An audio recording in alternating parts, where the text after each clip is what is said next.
ikiraro gifashwe n'ibiganza by'Imana. Ikiraro kireremba hejuru y'amazi kugeza ku kiraro bubaka buri mezi 9. Ibi ni ibiraro bitatu gusa mu biraro 10 bitangaje kurusha ibindi ku isi, guhera ku byubatse mu mizi kugeza ku byutaka. Reka duhere kuri iki kiraro cy'agatangaza, Zhangjiajie Glass Bridge. Parike y'ishyamba ya Zhangjiajie yuzuye ibyiza by'akataraboneka bikurura abantu ibihumbi kuhasura buri munsi, guhera ku mashyamba ari mu bihu kugeza ku nkingi z'amabuye n'ubwiza butagererana. Ku rundi ruhande ariko bavuga ko iyi misozi ya Tayinzi ariyo yaba yarabaye inspiration mu gukina filime bita Avatar, ariko ntabwo ibyo ari byo bituma abakerarugendo ibihumbi birahira hano hantu. Ese niyo impamvu ya nyayo ituma abantu amamiliyoni buri mwaka basura hano hantu? Ni ikiraro cy'ibirahure cya Zhangjiajie. Iki kiraro gifite uburebure bwa metero 122 mu butambike na metero 274 kuva hasi kugera hejuru ku kiraro. Kikaba cyarafunguwe mu mwaka wa 2016. Nubwo iki kiraro ari cyiza ariko ntabwo ari buri muntu wese wabasha kukigenderaho. Bisaba umutima ukomeye. Ariko iki kiraro kimwe mu biraro bitangaje ku isi, n'ubwiza butagira icyo wabugereranya iyo ureba hasi yawe ibyo uri kuri iki kiraro. Ariko muri iyi video turabona ikiraro gifashwe n'ibiganza by'Imana, ikiraro cyubakishije ibirahure kugeza ku kiraro gifite etaje ebyiri. Ariko reka tubanze turebe Millau Viaduct. Millau Viaduct nicyo kiraro cya mbere kinini ku isi turebeye ku nkingi. Inkingi z'iki kiraro ni ndende ku buryo zisumba umunara wa Tour Eiffel. Kujya ku gasenyero k'iki kiraro uvuye hasi ukagera hejuru ni metero 336. Gutwarira kuri iki kiraro biba bimeze neza nko gutwarira mu bicu. Iki ni ikiraro gihuza agace ka Poisson Rouge ko mu majyaruguru na Poisson du Lusake mu majyepfo. Metero 171 kuva hejuru ku kiraro ukagera hasi mu kibaya cya Tani, nubwo view utazigera wibagirwa mu buzima bwawe. Ahubwo se wakumva bimeze gute igihe waba uri gutwara imodoka mu bicu, dore ko hano ari ibintu bisanzwe? Vuga ubyumva muri comment. Ariko niba ucyaka iki kiraro gitangaje uribeshya, kuko ntaho gihuriye n'iki ngiki, The Golden Bridge. Utarakivugaho ibintu byinshi, ubundi weho wemera ko iki kiraro kibaho? Yego, iki ni ikiraro kirekire na metero 150 cyubatse mu gace ka Hanfu muri Vietnam. Kigira iki kiraro kimwe mu biraro bitangaje ku isi, nibyo biganza bigifashe abanyevietnam bagereranya nk'ibiganza by'Imana. Ubwiza buhambaye bw'iki kiraro bukurura abantu benshi cyane buri mwaka baza kugira ngo barebe neza niba iki kiraro kibaho bya nyabo. Ariko tukivuga ku bwiza, reka dusure Kaju Bridge. Abantu babaye ku nkombe z'umugezi wa Zandarudi imyaka ibihumbi, ariko ibimenyetso bigaragaza ko abantu batangiye gutura ahantu imyaka 6,000 ishize. Iki kiraro gihuza agace ka Kaju na Katke Frad kinyuze hejuru y'umugezi wa Zayanda muri Iran. Igihe ikiraro cyarangirije kubakwa ntikizwi neza, ariko bivuga ko cyubatswe hejuru y'ikiraro gishaje agana mu mwaka wa 1650. Iki kirenze kuba ari ikiraro gusa, ko gikora nk'idamu igihe bakeneye kuhira baragifunga bakuhira. Ikindi kandi kuri iki kiraro niho haberaga inama z'abaturage n'ibindi bihe bitandukanye mu myaka ya kera, ngo navuga mu 1600. Iki kiraro cya etaje ebyiri gifite inkingi z'amabuye 23 zigihagaritse, uburebure bwa metero 133 na metero 12 z'ubugari. Kongeraho nuko kigaragara byigaruye imitima ya benshi kugeza ku mwami wa Iran Sheikh Abbas wa kabiri waje kwicara kuri iki kiraro kugira ngo anezerwe n'ubwiza bwacyo. Ariko iki kiraro ntago gitangaje nk'iki kiraro cyo muri Malaysia, Langkawi Sky Bridge. Twerekeze muri Malaysia kureba Langkawi Sky Bridge. Iki kiraro cy'imigozi cya metero 125 cyo muri Malaysia barangije kucyubaka mu mwaka wa 2005. Iki kiraro kiri ku butumburuke bwa metero 360 uvuye ku gasongero k'ikirwa cya Langkawi Archipelago na Kepo. Kugira ngo ugere kuri iki kiraro ubanza gufata keboka kakugeza kuri sitasiyo iri ku musozi hejuru mbere y'uko ugera ku kiraro cya Langkawi.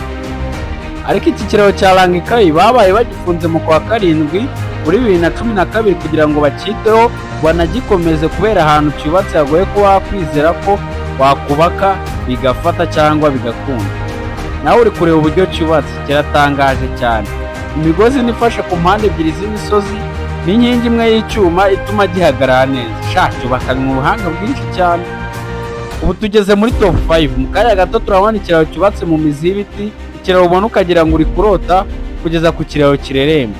Ariko reka tubanze duhere kuri iki, The Living Root Bridges of Meghalaya. Ibiraro biteye ubwoba nk'uko binatangaje. Ibiraro by'imizi y'ibiti ni ibiraro byoroshye byubakwa hakoreshejwe intoki gusa, bakagenda basobekeranya iyo mizi paka ikiraro cyuzuye. Ubwoko bw'ibi biraro tubisanga mu gice cy'amajyepfo y'uburasirazuba bw'amajyaruguru y'Ubuhinde muri leta ya Meghalaya. Ubundi ibi biraro byubakishwa imizi yo hejuru y'ibiti bita Fiji n'abantu bakavukire muri ayo mashyamba yo mu Buhinde. Ibi biraro usanga byubatse ku mpanga z'imisozi kuva kuri metero 50 kugeza kuri metero 1127 kuva hasi kugera hejuru. Sinzi niba uri kumva icyo kintu. Ariko igihe cyose ibiti imizi ivaho bimeze neza, iki kiraro kirakomera ku buryo abantu 50 bagicaho icyarimwe. Ariko nanone igihe igiti cyaboze urabyumva ibyakurikiraho uramutse ukandagiye kuri icyo kiraro. Ariko reka twirebe iki kiraro nicyo gitangaje kurusha icyo tumajije kubona. Evergreen Point Floating Bridge.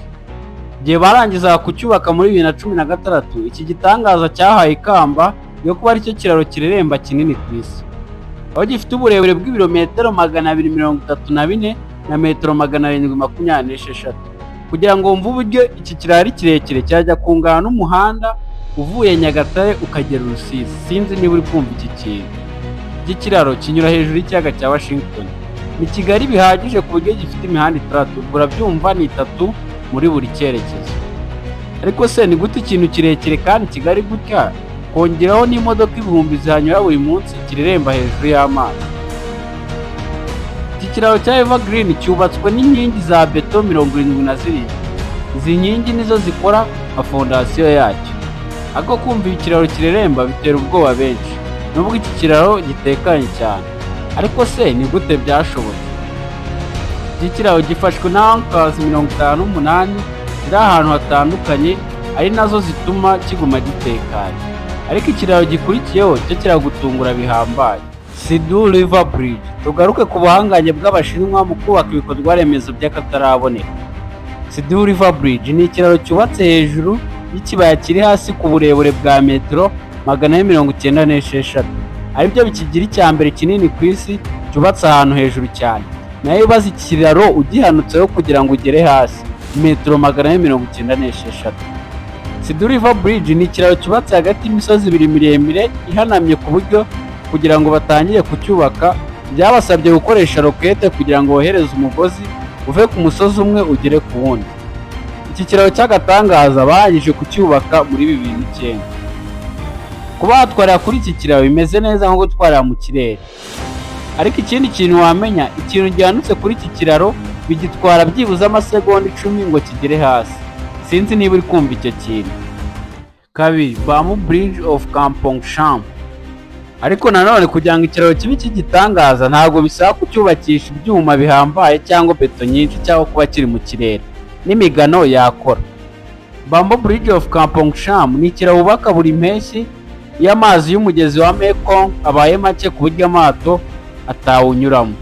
Ariko nanone igihe cy'imvura cyegereje, iki kiraro baragisenya bakoresheje intoki, imigano bakayibikira indi mishinga. Bakora ibi kubera ko mu gihe cy'imvura amazi aba ari menshi ku buryo ikiraro nk'iki kitakihanganira amazi menshi nk'aya, kandi nanone amato aba ari gucamo. Ariko nanone iyo impeshyi igeze barongera bakubura imigano bakubaka. Iki kiraro kandi kiba gikomeye ku buryo imodoka ntoya na moto byakinyuraho. Ariko tutarabona ikiraro kiri ku mwanya wa mbere, niba iyi video yakuryoheye kuki utakanda subscribe ngo ushyigikire ibyo dukora, natwe dukomeze kuguha ibintu byiza. Ku mwanya wa mbere turasanga Rio Bridge. Igihe amafoto y'iki kiraro yatangiraga kuzenguruka kuri interinete, abantu baravuga ngo ni ubusazi kuba iki kiraro nk'iki cyaba ari icyanyacyo, ariko baribeshyaga.